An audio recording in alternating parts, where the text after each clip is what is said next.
হুজুরকে প্রশ্ন করেছেন যে হুজুর, এই যে ভাবে আমরা সম্মিলিত মোনাজাত করছি আর বাড়ি উদ্বোধন করছি, এটা কি জায়েজ? তখন হুজুর বলছে নিশ্চিন্তে জায়েজ, নির্দ্বিধায় জায়েজ, বিন্দু মাত্র কোনো সন্দেহ অবকাশ নেই যে এটা বেদাত, একেবারে জায়েজ। হুজুর বলছে, এই হুজুর আল্লাহ রসুলের কথাকে গোপন রাখলো না প্রকাশ করলো?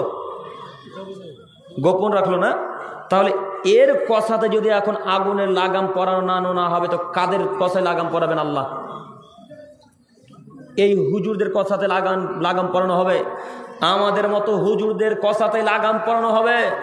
আমাদের মতো হুজুরদের, আমাদের মতো বক্তাদের কথাতে আগুনে লাগাম পরানো হবে? বক্তা সাহেব স্টেজে এসে বক্তব্য রাখছে, না হাদিসের আলোচনা, না কোরআন মাজিদের ব্যাখ্যা, না কোরআন মাজিদের তরজমা করে। হুজুর দিন রাত শুধু কিস্সা কাহিনী বলে আর গজাল বলে, দিন রাত কিস্সা কাহিনী বলে আর গজাল বলে, দিন রাত কিস্সা কাহিনী বলে আর গজাল বলে। সারা পৃথিবীর মানুষের সামনে কিয়ামত পর্যন্ত যদি সারা পৃথিবীর মানুষ গজাল বলে, একটা মানুষ হেদায়েত পাবে কি? সবাই বলেন দেখি। সারা আদমের ছেলে মেয়েকে গজাল বলতে শুরু করেন আর সারা পৃথিবীর মানুষকে মনোযোগ সহকারে গজাল শুনতে বলেন, একটা মানুষ হেদায়েত পাবে? কথা বলে না এরা। আজ পর্যন্ত আপনারা কেউ দেখেছেন বা প্রমাণ করতে পারবেন যে গজাল শোনার পর এই লোকটা নামাজ ধরেছে? যে পারবেন না। কিন্তু আমাদের কাছে হাজারো প্রমাণ আছে।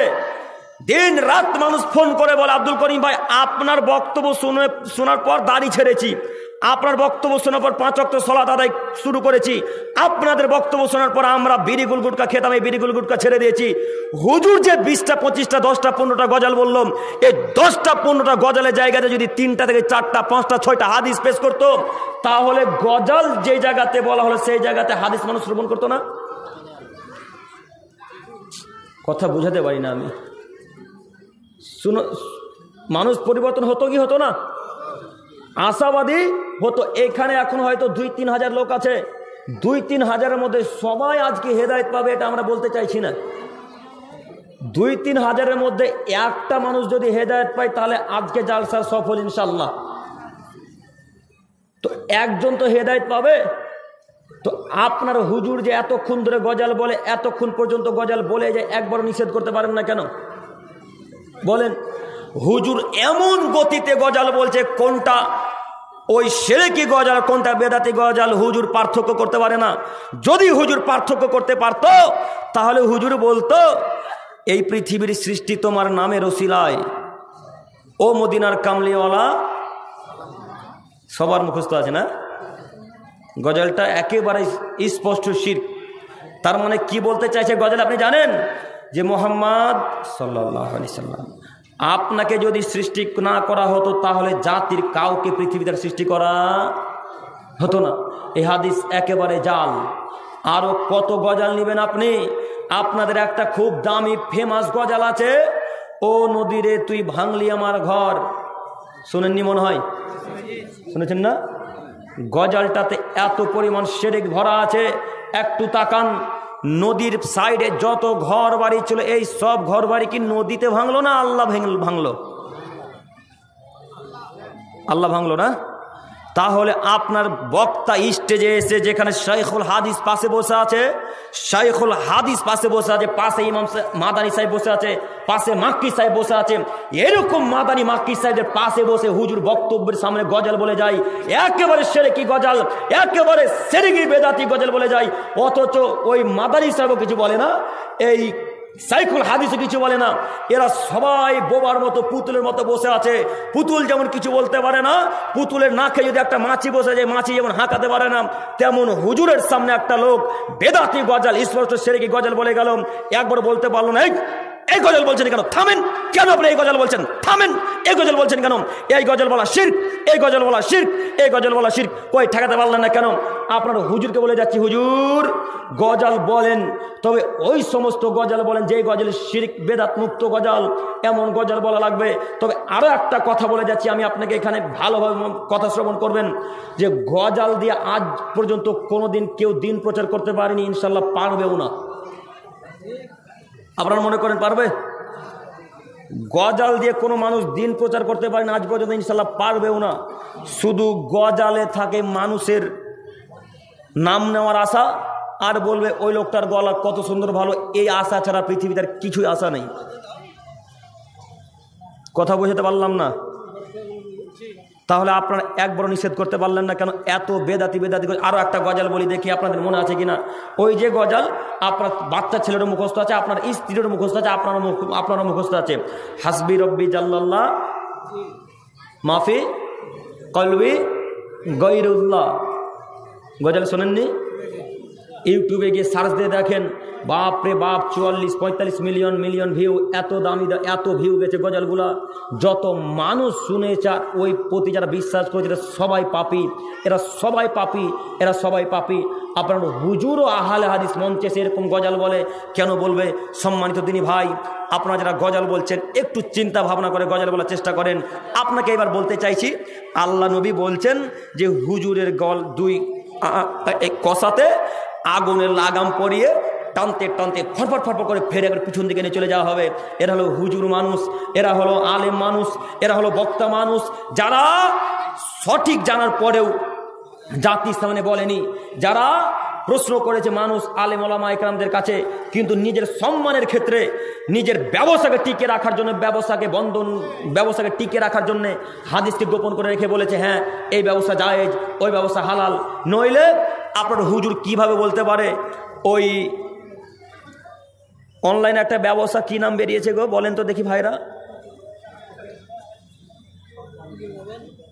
অনলাইনে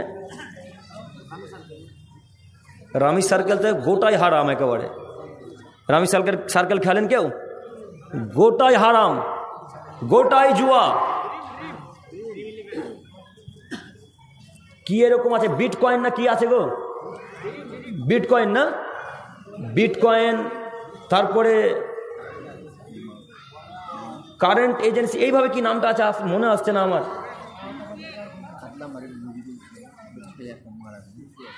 কত টাকা আছে? 1000? কি নাম বললেন ওনার? নজরুল হোসেন সাহেবের ছেলে মারা গেছে, উনি 700 টাকা দান করেছেন। আল্লাহ তুমি ওনার দানকে কবুল করো, আল্লাহুম্মা সাল্লি আলাই। আল্লাহ তুমি ছেলের কবর আযাবকে মাফ করে জান্নাতুল ফিরদাউস দান করো, সকলে বলি আমিন। আল্লাহুম্মা গফির লাহুম ওয়ারহামহুম। আল্লাহ তুমি তার উপর দয়া করো, তার প্রতি রহম করো। তো বিটকয়েনটা মনে এলো, একটু আপনাকে বলছি, বিটকয়েনের ব্যবসা হালাল না হারাম? হারাম, একেবারে হারাম। কেউ বিটকয়েনের ব্যবসা করেন? কেউ করেন কি? আপনারা অনেকে আছেন হয়তো লজ্জাতে বলছেন না, তবে আপনাদেরকে বলছি দিনী ভাইরা, বিটকয়েনের এই ব্যবসা করবেন না। সম্মানিত দিনী ভাই, আরও একটা কথা বলি আপনাকে, যে হুজুর যতক্ষণ পর্যন্ত নিজের ব্যবসাকে টিকিয়ে রাখার জন্য বলবে এটা জায়েজ। আরও একটা কথা বলি, হুজুর বিটকয়েন নিজেও করে ব্যবসা, তাই হুজুর বলেছে জায়েজ। ওই হাদিসের মতো যে গুল খাওয়া নাকি মাকরু, যে ওই বাক্যের মতো হুজুর বলছে গুল খাওয়া মাকরু। তো আপনারা তো সবাই জানেন হুজুর কেন মাকরু বলেছে। হুজুর নিজে খাইতে জানে না, ভালোই পারছে এরা গো। হুজুর নিজে গুল পান করে তাই বলেছে মাকরু। যদি এখন হুজুর বলে হারাম, তাহলে যে ছেলেটা প্রশ্ন করতে গেছে সেটা বাটাম করে বলে উঠবে আপনি তো খাচ্ছেন, বলবে না? তাই হুজুর বলেছে মাকরু। তো এই কথাটা ওই কথার মতো বিটকয়েনের ব্যবসা হুজুরের কাছে যখন ফতোয়া নিতে গেছে তখন হুজুর বলেছে হ্যাঁ জায়েজ করতে পারে। আপনি খোঁজ খবর নিয়ে দেখেন হুজুর নিজে বিটকয়েনের ব্যবসা করে। এরকম অনলাইন অ্যাপসের মাধ্যমে কত ব্যবসা আছে, আমি আপনাকে কি দিয়ে বুঝাই হয়তো আপনারা নাম বুঝতে পারবেন না। এরকম হাজারো ব্যবসা ইহুদি খ্রিস্টানরা তৈরি করেছে। তাদের একটাই উদ্দেশ্য যে মুসলমানের বাচ্চা মুসলমানকে যদি সুদের ভিতরে প্রবেশ করে দিতে পারি, সুদের ভিতরে ঢুকিয়ে দিতে পারি, তাহলে তাদেরকে পথভ্রষ্ট করার আর প্রয়োজন নেই, তারা এমনিতেই জাহান্নাম চলে যাবে। বুঝেননি? তারা এমনিতেই জাহান্নাম চলে যাবে। ইহুদি খ্রিস্টানরা ভালোভাবে জানে যে আমরা জাহান্নামে যাব, খ্রিস্টানরা ভালোভাবে জানে আমরা জাহান্নামে যাব, হিন্দুরা ভালোভাবে জানে আমরা জাহান্নামে যাব। ইহুদি খ্রিস্টান হিন্দু বৌদ্ধ এরা যত ধর্ম জাতি আছে পৃথিবীতে সবাই ভালোভাবে জানে মুসলমান ব্যতীত কেউ জান্নাতে যাবে না। তাই তারা সবাই একেবারে হাত পা ধুয়ে লেগেছে যে মুসলমানের বাচ্চা মুসলমানকে কীভাবে পথভ্রষ্ট করা যায়। এই জন্যে আপনাদের মাঝে আমাদের মাঝে সুদের বড় বড় ব্যবসা পথ খুলে দিয়েছে। আমি আপনি বুঝতে পারিনি এটা সুদ, আমি আপনি বুঝতে পারিনি এটা সুদ, তাই আমি আপনি সুদের ব্যবসা চালু করা শুরু করেছি। সম্মানিত দিনী ভাই, হুজুরের কথা বলতে চাইছি। হে আমার প্রিয় দিনী ভাই ও আমার বক্তা সাহেবগণেরা, আপনারা যতক্ষণ আলোচনা করবেন সেই কথা যেন আল্লাহ এবং তার রাসূলের হাদিস দিয়ে প্রমাণিত হয়, রাসূলের পক্ষ থেকে যেন হাদিস হয়, নইলে থাকার জায়গায় জাহান্নাম। এরপরের হাদিস আবু হুরায়রা রাদিয়াল্লাহু তাআলা আনহু থেকে বর্ণিত, তিনি বলেন রাসূলুল্লাহ সাল্লাল্লাহু আলাইহি ওয়াসাল্লাম বলেছেন, মান তাআল্লামা ইলমান, শেষ করে দিলে ভালো হয়, 15 তাদের ডেকে বলেন। মান তাআল্লামা ইলমান মিম্মা ইউবতাগা বিহি ওয়াজহুল্লাহি লা ইয়াতাআল্লামুহু ইল্লা লিইউসিবা বিহি আরদাম মিনাদ দুনিয়া। মুহাম্মদ সাল্লাল্লাহু আলাইহি ওয়াসাল্লাম বলছেন, পৃথিবীর মানুষ, তোমাদের মধ্যে যদি কোনো মানুষের কাছে ভালো হওয়ার জন্য জ্ঞান চর্চা করে, তোমাদের মধ্যে যদি কোনো মানুষ আল্লাহকে খুশি করা বাদ দিয়ে কোনো মানুষের কাছে নাম নেওয়ার জন্যে, মানুষের কাছে ভালো হওয়ার জন্যে ভালোভাবে বক্তব্য দেয়, পৃথিবীর মানুষ, তোমাদের মধ্যে যদি কোনো মানুষের কাছে ভালো হওয়ার জন্য, মানুষের কাছে প্রশংসা নেওয়ার জন্য যদি কেউ জ্ঞান চর্চা করে, আলেম হয়, তাহলে আরদাম মিনাদ দুনিয়া, দুনিয়াতে এরকম কাজকর্ম কেউ যদি করে, সেই লোকটা কিয়ামতের মাঠে জান্নাতের গন্ধ পাবে না। সম্মানিত দিনী ভাই, আলেম ওলামা ইকরামদেরকে আমি কি দিয়ে বুঝাই? আল্লাহ নবী বলছেন, যারা মানুষের কাছে ভালো হওয়ার জন্য জ্ঞান চর্চা করে, মানুষের কাছে প্রশংসা নেওয়ার জন্য জ্ঞান চর্চা করে, তারা জান্নাতের গন্ধ পাবে না, তারা জান্নাতের গন্ধও পাবে না। বলেন এরা কত বড় পাপী, এরা কত বড় পাপী মানুষ যারা মানুষের কাছে ভালো হওয়ার জন্য বক্তব্য রাখে। এখন আমার অন্তরে এতটুকু, মনে করেন 100%-এর মধ্যে 99% আল্লাহকে খুশি করার জন্য বক্তব্য রেখেছি। 1% আমার মন বলছে কাতলামারির কোনো মানুষ বলুক যে আব্দুল করিম বিন আউনুল ইসলাম ভালো বক্তব্য রেখেছে, আব্দুল করিম বিন আউনুল ইসলাম কাতলামারিতে ভালো বক্তব্য রেখেছেন। এই আশা যদি আব্দুল করিম বিন আউনুল ইসলামের অন্তরে থাকে, তাহলে আব্দুল করিম জাহান্নামে যাবেই, আব্দুল করিম জাহান্নামে যাবেই, আব্দুল করিম জাহান্নামে যাবেন। এখন আব্দুল করিমকে যদি জাহান্নাম থেকে মুক্তি পেতে হয়, তাহলে আব্দুল করিমকে আল্লাহর কাছে ভিক্ষা চেয়ে বলতে হবে, আল্লাহ তুমি বড় দয়াবান, তুমি বড় ক্ষমাবান, তুমি বড় রহমান, হে আমার প্রতিপালক, তোমার কাছে ভিক্ষা চেয়ে বলি, এই অন্তর এতটুকু চেয়েছিল, আল্লাহ তুমি আমাকে ক্ষমা করো, জিন্দেগিতে কোনো মানুষের কাছে নাম যাওয়ার আশাতে বক্তব্য রাখবো না। আল্লাহ তোমার কাছে ভিক্ষা চেয়ে বলি, জিন্দেগিতে কোনো মানুষ আমার নাম করবে এই আশাতে বক্তব্য রাখবো না। আল্লাহ তোমার কাছে ভিক্ষা চেয়ে বলছি, আল্লাহ মানুষ আমাকে ভালো বলবেন এই আশাতে জ্ঞান চর্চা করি না, মানুষ আমাকে ভালো বলবেন এই আশাতে বক্তব্য রাখি না। আল্লাহ তুমি অন্তরে খবর জাননেওয়ালা, আল্লাহ তুমি অন্তরে খবর জানো, আল্লাহ আমার অন্তরকে তুমি পরিষ্কার করে রেখো। আল্লাহ তোমার কাছে ভিক্ষা চেয়ে বলি, মাবুদ আমার বক্তব্যে যেন মানুষ পরিবর্তন হয়, আল্লাহ আমার বক্তব্যে যেন মানুষ পরিবর্তন হয়, আমার অন্তর 1 সেকেন্ডের জন্য যেন মানুষ ভালো বলে, এই অন্তরে অহংকার বা এই নাম নেওয়ার উদ্দেশ্য যেন আমার অন্তরে না আসে। আল্লাহ তুমি কবুল করো।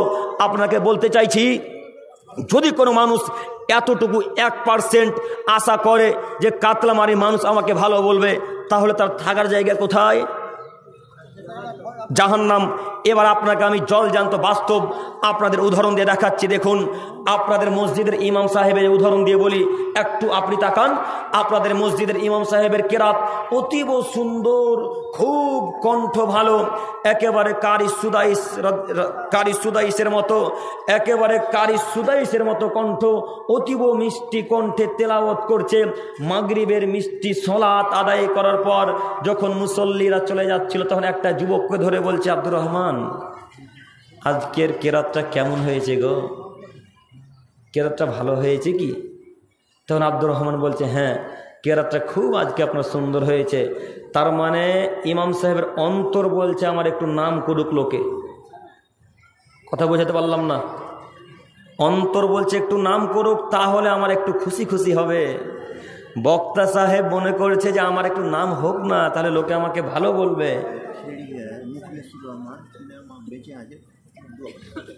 মুখলেসুর রহমান মারা গেছে, বেঁচে আছেন, অসুস্থ।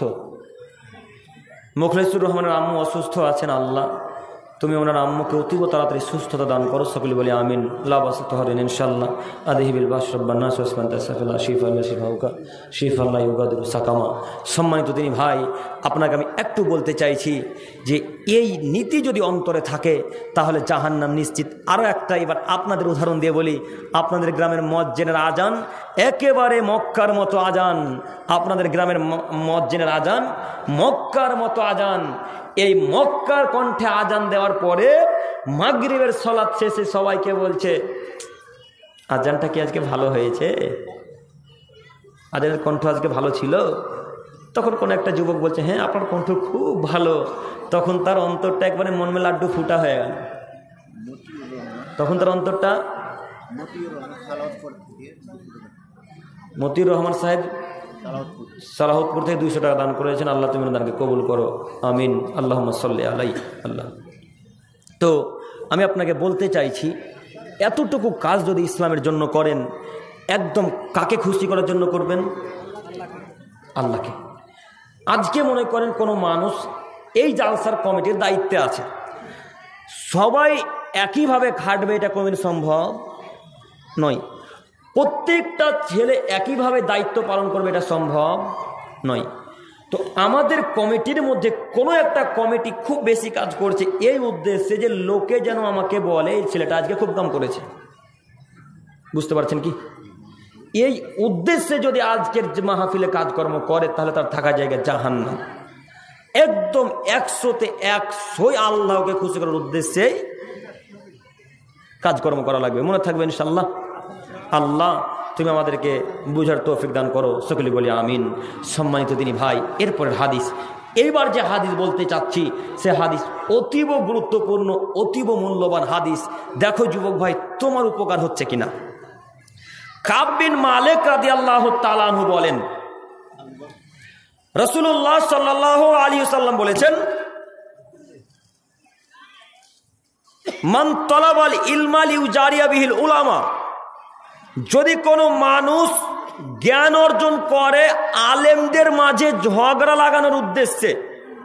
একটু তাকান, আল্লাহ নবী বলছেন মান তালাবাল ইলমা লিউজারিয়া বিহিল উলামা, যদি কোনো মানুষ জ্ঞান চর্চা করে আলেমদের মাঝে ঝগড়া লাগানোর উদ্দেশ্যে আদখালাহুল্লাহুন নার, তাহলে আল্লাহ তাকে জাহান্নামে দিবেন। একটু আমার দিকে তাকান। আউলি মারিয়া বিহি সুফাহা, অথবা যদি কোনো মানুষ জ্ঞান চর্চা করে গ্রামের মানুষের মাঝে ঝগড়া বিবাদ লাগানোর উদ্দেশ্যে, মূর্খদের মাঝে সংশয় ছড়ানোর উদ্দেশ্যে যদি কেউ জ্ঞান চর্চা করে আদখালাহুন নার, তাহলে আল্লাহ তাকে জাহান্নামে দিবেন। আউলিয়া মারিবি আউ ইয়াসরিবা বিহি উজুহান নাসি ইলাইহি, অথবা যদি কোনো মানুষ জ্ঞান চর্চা করে মানুষের মাঝে খ্যাতি অর্জন করার জন্য আদখালাহুল্লাহুন নার, তাহলে আল্লাহ তাকে জাহান্নাম দিবেন। হাদিস বুঝতে পারলেন কি? আবারও বলি, যদি কোনো মানুষ জ্ঞান চর্চা করে আলেমদের মাঝে ঝগড়া লাগানোর উদ্দেশ্যে আল্লাহ তাকে কোথায় দিবে? জাহান্নামে দিবে। এবার যুবক ভাইদের উদ্দেশ্যে কথা বলি। হে আমার প্রিয় দিনী ভাই ও যুবক ভাইরা, তোমরা যারা ইউটিউব দেখে বক্তব্য দেখছো বা ফেসবুকে বক্তব্য শুনছো বা একটু পড়াশোনা করছো, আলহামদুলিল্লাহ পড়ো, আমি তোমাদেরকে নিষেধ করছি না, পড়ো, আর পড়তেই হবে যুবক ভাইদেরকে, এটাই ঠিক। না পড়লে জাতির উন্নতি হবে না। তো তোমার উদ্দেশ্যে যুবক বলতে চাইছি, তুমি ইউটিউব থেকে একটা বক্তব্য দেখে তোমার ইমাম সাহেবকে অপমান করার উদ্দেশ্যে প্রশ্ন করছো, এখন তোমার থাকা জায়গা কোথায়? আচ্ছা ঠিক আছে, কথা বোঝাতে পারলাম না। আল্লাহ নবী বলছেন মান তালাবাল ইলমা লিউজারিয়া বিল উলামা, যদি কোনো মানুষ আলেমদের মাঝে ঝগড়া লাগানোর উদ্দেশ্যে জ্ঞান চর্চা করে তাহলে তার থাকার জায়গা কোথায়? জাহান্নাম। আপনি ইউটিউব থেকে একটা ফতোয়া দেখেছেন, আসলে ফতোয়াটা ভালো, মনে করেন মোহাম্মদ আবু বকর জাকারিয়া তিনি ফতোয়া দিয়েছেন। চেনেন মোহাম্মদ জাকারিয়াকে, আবু বকরকে চেনেন না? মনে করেন আসাদুল্লাহ আল গালিব ফতোয়া দিয়েছেন, মনে করেন আব্দুর রাজ্জাক বিন ইউসুফ ফতোয়া দিয়েছেন।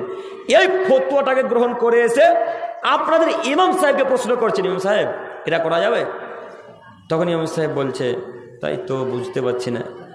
আপনি কিন্তু ফতোয়াটা জিজ্ঞেস করেছেন তাকে অপমান করার উদ্দেশ্যে। কথা আমি বোঝাতে পারছি কি? ফতোয়াটা কিন্তু জিজ্ঞাসা করেছেন অপমান করার উদ্দেশ্যে, নিজে পরিবর্তন হবেন এই উদ্দেশ্যে নয়। এই উদ্দেশ্য যদি থাকে আদখালাহুল্লাহ নার, আল্লাহ আপনাকে জাহান্নামে দিবেন। আপনাকে এবার আমি আরো কথা বলতে চাইছি, এতটুকু পড়াশোনা করার পর ইমাম সাহেবের পিছনে আপনি পড়ে গেলেন কেন? আর অধিকাংশ মসজিদ থেকে যে ইমাম সাহেবরা পালিয়ে যায় এই ছেলেগুলোদের কারণে। হাজারো প্রমাণ আছে। অধিকাংশ মসজিদ থেকে যে ইমাম সাহেবরা মসজিদ ছেড়ে চলে যায় এই সাধারণত ছেলেগুলোদের কারণে। কেন? এরা দিন রাত থেকে বিরক্ত করে, এরা দিন রাত থেকে বিরক্ত করে, দিন রাত থেকে বিরক্ত করে। শোনো যুবক, তোমাকে বলছি, যদি তোমার উদ্দেশ্য মানুষকে পরিবর্তন করা হয়, আলহামদুলিল্লাহ ভালো কথা, আলহামদুলিল্লাহ ভালো কথা, আলহামদুলিল্লাহ ভালো কথা। আর যদি উদ্দেশ্য ইমামকে অপমান করা হয়, আরো গ্রামের মানুষকে অপমান করার উদ্দেশ্য হয়, মনে রেখো তুমি আল্লাহ রসুলের কথা। আল্লাহ নবী বলছেন আদখালাহুল্লাহ নার, আল্লাহ তাকে জাহান্নামে দিবেন, আল্লাহ তাকে জাহান্নামে দিবেন, আল্লাহ তাকে জাহান্নামে দিবেন। হে আমার প্রিয় দিনী ভাই, আপনাদেরকে আমি বলি, ইমাম সাহেবকে আপনি ফতোয়া জিজ্ঞেস করবেন খুব নরম ভাষাতে, একেবারে মিষ্টি ভাষাতে গিয়ে ইমাম সাহেবকে বলবেন, ইমাম সাহেব একটা কথা ছিল বলার, যদি অনুমতি দিতেন তো বলতাম। এত সম্মান কেন তার বলেন তো দেখি? ইমাম মানে কি বলেন তো? ইমাম মানে নেতা, তাই না? এই জন্য তার এত